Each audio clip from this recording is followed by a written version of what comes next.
सबसे ज़्यादा मौतें इस समय। जब हम लोग छोटे थे, ऐसा डर लगता है कि लोग इस बात को कब तक नहीं समझ पाएंगे। ऋषियों ने हमारे भारतीय संस्कृति में घाट पे रील बनाने वाले मिल जाएंगे।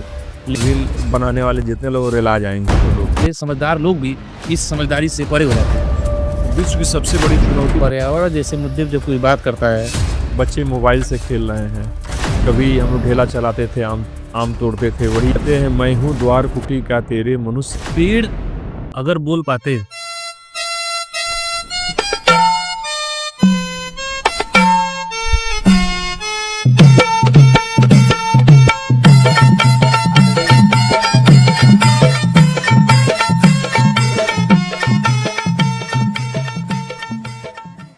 किताबों से पढ़ाने वाले बहुत मिल जाते हैं, पर कुछ लोग जिंदगी पढ़ाते हैं।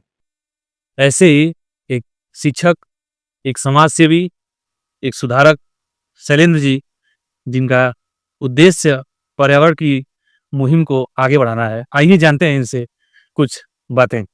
तो शैलेंद्र जी, जब आप बच्चे थे तो आपका पर्यावरण और पेड़ के प्रति क्या रुझान था? जब हम लोग छोटे थे तो हम लोग के खिलौना, हम लोग के दोस्त मित्र पेड़ ही हुआ करते थे। पेड़ों के साथ हम लोग खेलते थे, पेड़ों के ऊपर हम चढ़ते थे, पेड़ों के फल को तोड़ते थे। लेकिन आज शहरीकरण के कारण पेड़ बचे ही नहीं हैं। बच्चे मोबाइल से खेल रहे हैं, बच्चे टीवी देख रहे हैं। तो बहुत ही ज़्यादा परिवर्तन हो गया है। और पहले के समय जब हम लोग छोटे थे तो हर जगह पेड़ हुआ करते थे। कभी हम लोग ढेला चलाते थे, आम तोड़ते थे, वही एक खेल हुआ करता था। इमली तोड़ते थे, निशाना लगाते थे, अमरूद तोड़ते थे। जी, लेकिन आज के समय में जो पेड़ ही नहीं है तो बच्चे क्या खेलेंगे, किसके साथ खेलेंगे? फील्ड ही नहीं है, पेड़ नहीं है, फील्ड नहीं है, हर जगह घर बन गए हैं, हर जगह मशीनें लग गई हैं, हर जगह औद्योगिकरण हो गया है। पेड़ अगर बोल पाते तो आपको क्या लगता है कि वे हमसे क्या कहते? पेड़ अगर बोल पाते तो कुछ पंक्तियां हैं। पेड़ यही कहते हैं मैं हूँ द्वार कुटी का तेरे मनुष्य का चिर साथी, जी, सरसों का पलना हूँ सासों का अंतिम साथी। मैं उदार भूखों का भोजन सुषमा का साकार सुमन, मानो तुमसे एक निवेदन नष्ट न करना मम जीवन। जी, यही करते कि मेरा जीवन नष्ट मत करो भाई। मैं तो तुम्हारे बचपन से लेके मतलब जन्म से लेके मृत्यु तक तुम्हारा साथ देता हूँ। आप लोग कभी सोचिएगा, माइक एंड मर्ड चैनल के ओनर राजू जी, आपके माध्यम से बताना चाहता हूँ कि आप ये जो भी लोग देख रहे होंगे, सुन रहे होंगे, सोचिएगा पेड़ हमें क्या नहीं देते हैं। जी, पेड़ सोचिएगा पेड़ हमें क्या नहीं देते हैं। फल देते हैं और फल, छाया, ये तो बात छोड़ दीजिए। जी, आप बस सोचिएगा क्या नहीं देते हैं। सब कुछ देते हैं। और जीवन का अस्तित्व ही इन्हीं पेड़ों के कारण है। और जीवन तुम्हारा हमारा तभी है जब जल, जंगल, जमीन स्वच्छ है, तभी है। लेकिन लोग इतने जागरूक हैं, आपको लगता है कि वे पर्यावरण की इस गंभीर मुद्दे को अपनी रील की दुनिया में इतने लोग व्यस्त हो गए हैं कि इस पर्यावरण जैसी गंभीर मुद्दे को, जो कि आए दिन दिखाया जा रहा है कि इतना हमारा AQI हो गया, इतना हमारे पर्यावरण से जो है आसमान नहीं दिख रहे हैं, और इन सब के बावजूद लोग इस पे गंभीर ही नहीं है। और आपको क्या लगता है, आपको कैसा डर लगता है कि लोग इस बात को कब तक नहीं समझ पाएंगे, और समझेंगे तब तक क्या इतनी देर हो चुकी होगी कि हम इसको बचाने में असमर्थ हो जाएँगे? आज के समय में देखा जाए तो दिखावे की दुनिया होती जा रही है। सोशल मीडिया में जो भी हमारे महत्वपूर्ण दिवस हैं, पर्यावरण दिवस है, जल दिवस है, पृथ्वी दिवस है, ओजोन दिवस है, बस सोशल मीडिया पर हम एक पोस्ट डाल देते हैं और पेड़ लगाने की बात तो छोड़िए, पेड़ों में पानी तक नहीं डालते हैं हम। जी, हमारे घर पे ढेर सारे जगहें होती हैं, वहाँ ढेर सारे आर्टिफिशियल पौधे लगा देते हैं। अभी दिल्ली में देखिए, विश्व की सबसे ज़्यादा प्रदूषित शहरों में हमारे देश की राजधानी हो चुकी है। क्या हो रहा है? लोग मशीन, एयर क्वालिटी को शुद्ध करने वाली मशीन खरीद ले रहे हैं, लेकिन एक तुलसी का पौधा नहीं लगा पा रहे हैं। तो बस दिखावे की दुनिया होती जा रही है। और काश आप, ठीक है सबके पास समय नहीं है, सबके पास संसाधन नहीं है, जगह नहीं है, आप मत पेड़ लगाइए, लेकिन अपने जीवन शैली में थोड़ा परिवर्तन तो कीजिए। और पर्यावरण बचाने के लिए राजू जी, जी, न पैसा लगता है, न समय लगता है, न संसाधन लगते हैं। जी, आप सवेरे से उठकर जब आप नल का प्रेशर थोड़ा धीरे कर दीजिए, पानी की बचत कर सकते हैं। बाजार जाइए, झोला का उपयोग कर लीजिए। घर में बिजली के जो भी संसाधन है, जब उनका उपयोग ना, उस बटन को बंद कर दीजिए। थोड़ा-थोड़ा अगर आप परिवर्तन कर दें, तो आपका पर्यावरण बचेगा। तो एक शिक्षक होने के नाते और मैं ये आपसे ये सवाल पूछना चाह रहा हूँ कि बच्चों में क्या आपको ये उम्मीद दिखती है कि वो इस ज़िम्मेदारी को समझ पाएँगे अच्छे से?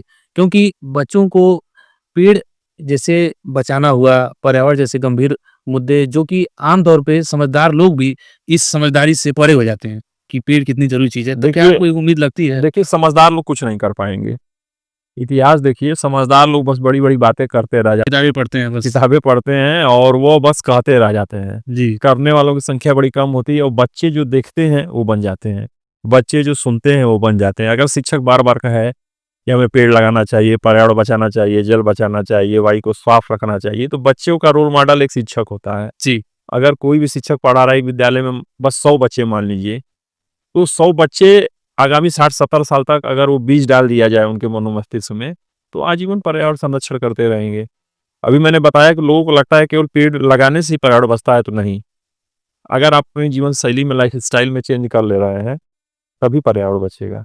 जैसे लोग आजकल जैसे सोशल मीडिया का दौर है, क्रिकेट जैसे खेल को सपोर्ट कर रहे हैं और रील की दुनिया में आगे बढ़ रहे हैं, चाहे वो रील कंटेंट जहाँ आप देखेंगे ट्रेनों में, किसी घाट पे रील बनाने वाले मिल जाएँगे। लेकिन पर्यावरण जैसे मुद्दे पे जब कोई बात करता है, तो ना उसकी टीआरपी बढ़ती है, ना उसको लोग देखना चाहते हैं। तो इस मुद्दे की बात यह तो है ही कि खैर पर्यावरण कितना ज़रूरी है। लेकिन क्या ये ज़रूरी नहीं है कि इसको एक ऐसे माध्यम से समझाया जाए लोगों को, कि लोग इसको अपना जैसे अब बड़े-बड़े जो जैसे जो डेवलप्ड देश हैं, जापान हुआ, चाहे अमेरिका, चाहे जो भी, इनको पता है कि इकोवाई क्या चीज़ है, जैसे बच्चे-बच्चे को। लेकिन यहाँ की जो एक सामाजिक चेतना ही नहीं है लोगों के अंदर कि ये भी एक मुद्दा है। देखिए, जब हमारे देश में साक्षरता दर कम थी, जी, यूनिवर्सिटियाँ बहुत नहीं थी, ऋषि परंपरा थी, तो ऋषियों ने हमारे भारतीय संस्कृति ने सबको किसी न किसी चीज़ से जोड़ा था, किसी न किसी संस्कार से जोड़ा था।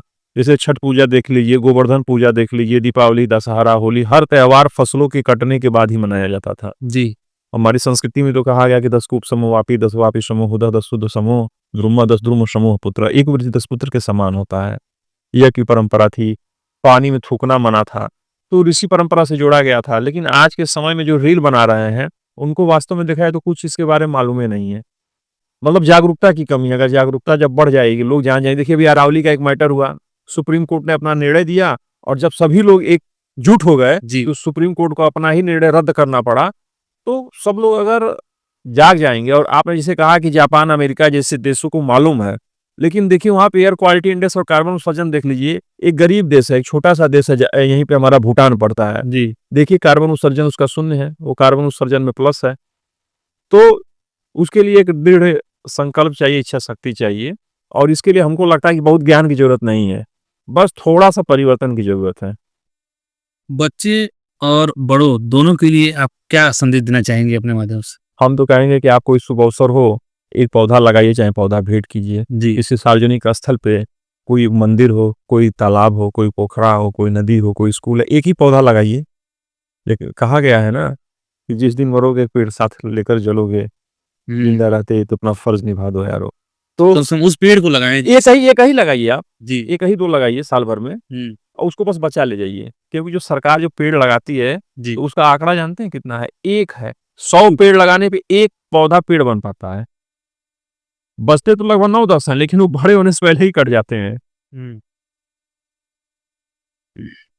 तो अंत में यही है कि पेड़ बचाना और परवरिश जो है लोगों की तभी हो पाएगी अच्छी, जब पेड़ बचाने की देखिए, एक व्यक्ति पे 428 पौधा होना चाहिए। जिस दिन ये हमारे देश में जो आंकड़ा है 26 का है, जिस दिन ये आंकड़ा 428 हुँ, को अचीव कर लेगा, उस दिन से हमारे देश में तमाम जो भी बीमारियाँ हैं, वो स्वतः समाप्त हो जाएँगी। जी, सबसे ज़्यादा मौतें जानते हैं किससे होती है? जल और वायु के हुँ, दूषित होने से और सबसे ज़्यादा मौतें इस समय कौन हो रही हैं? वायु प्रदूषण से हो रही है जी, और पेड़ जो होते हैं, ये वायु को स्वच्छ कर देते हैं, साफ कर दिल्ली के सबसे बड़ा उदाहरण है, देख लीजिए आप।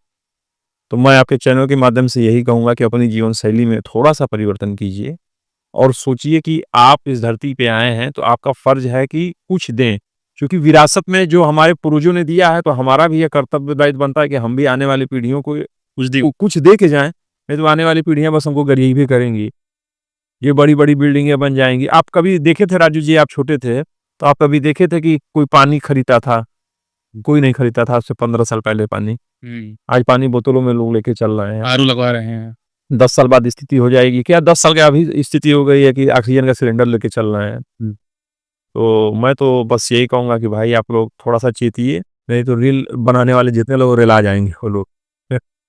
रील बनाने से कुछ हो नहीं रहा है। जी। वो तो बस एंटरटेनमेंट है।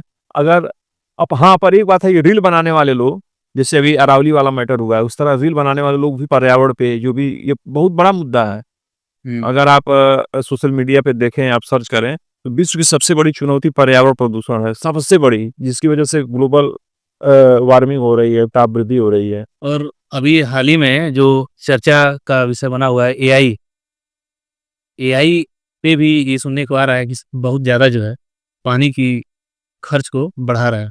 ये सब जो भी चीज़ें आ रही हैं, ये हमारा जीवन सरल नहीं कर रही हैं, ये हमारा जीवन कठिन कर रही हैं। जो भी हुआ पहले आप देखिए, पहले औद्योगिक क्रांति आई, श्वेत क्रांति आई, हरित क्रांति आई, डिजिटल क्रांति आई, एआई का, ये हमारा जीवन हमको लग रहा है सरल नहीं हो रहा है। जी। मोबाइल देखिए सबके पास हो गया है, लेकिन परिवार में देखिए दूरियां बढ़ती जा रही हैं। तो ये सब चीज़ें जो हैं कहीं न कहीं से हमारे जीवन के लिए खतरा ही हैं। जितना भी टेक्नोलॉजी बढ़ेगी, जी। वो हमारे जीवन के लिए खतरा ही बनती जा रही है। आज के समय में आदमी सब कुछ भूल जा रहा है, लेकिन मोबाइल नहीं भूल रहा है। अब से हज़ारों साल पहले जो ऋषियों ने पहले लिखने को मना किया था, मतलब पहले हमारे याद करवा दिया था। जैसे वेद जो हैं हमारे, जो भी पुराण हैं, चाहे जो भी ये सब ग्रंथ हैं, हम याद रहता था। जैसे हमने आपको याद करा दिया, आप उनको याद करा दिए, तो जिससे दिमाग बड़ा शार्प रहता था आदमी का। अब तो आदमी कुछ खोजे नहीं रहा है, कुछ लिख ही नहीं रहा है, जो भी है तुरंत मोबाइल पे उसको डाल दे रहा है, तुरंत उसका उत्तर आ जा रहा है। पहले आप एक प्रश्न का उत्तर के लिए आदमी लाइब्रेरी जाता था, किताब पढ़ता था, अखबार पढ़ता था। अब कहाँ सब हो गया है, सब खत्म हो गया है। तो चलिए, यही अच्छा लगा आपसे बात करके। और ये हैं शैलेंद्र जी, और एक शिक्षक और समाज सेवी, दोनों का कॉम्बो। और इसी के साथ देखते रहिए माइक एंड वर्ड। धन्यवाद।